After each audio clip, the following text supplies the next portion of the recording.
Shalom, selamat pagi Bapak Ibu yang terkasih di dalam Tuhan Yesus. Pembacaan kita pagi ini terambil dari 2 Petrus 1 ayat 6. Dan kepada pengetahuan penguasaan diri, kepada penguasaan diri ketekunan, dan kepada ketekunan kesalehan.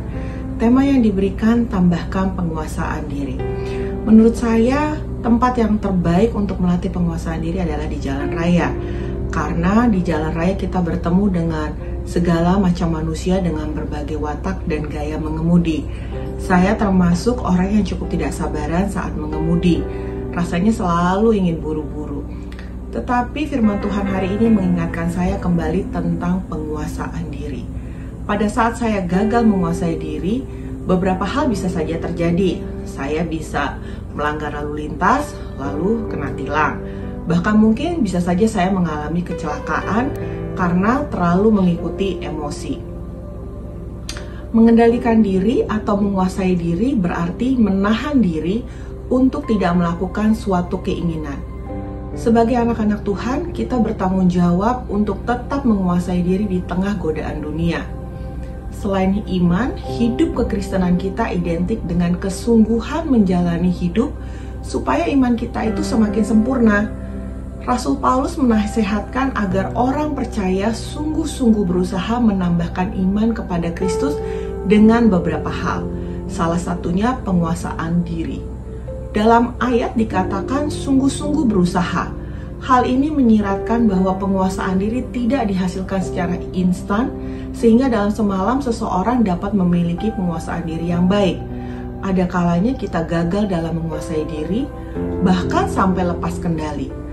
Pada saat kita mengalami kegagalan, hendaknya ada keinginan kuat untuk bangkit dan kembali berusaha. Bukan dengan kekuatan sendiri, melainkan dengan pertolongan Tuhan untuk mengendalikan diri kita seperti tertulis dalam 1 Petrus 4 ayat 7a. Karena itu, kuasailah dirimu dan jadilah tenang. Menguasai diri akan membentuk kita menjadi pribadi yang lebih dewasa. Dengan penguasaan diri, kita tidak akan mudah terbawa arus dosa dunia. Memang menguasai diri itu sulit.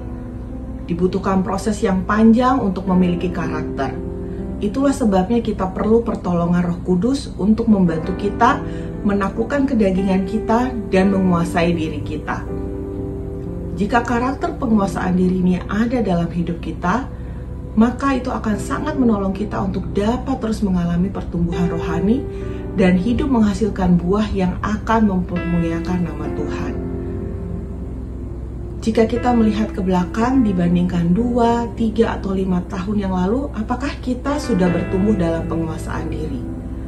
Jika hasilnya nilai kita cenderung turun, ada baiknya kita bersungguh-sungguh lagi untuk berlatih menguasai diri. Ingatlah, pihak pertama sekaligus yang diuntungkan jika kita bertumbuh adalah diri kita sendiri, bukan orang lain. Jadi, tidak ada alasan menolak untuk bertumbuh, bukan? Tuhan Yesus memberkati.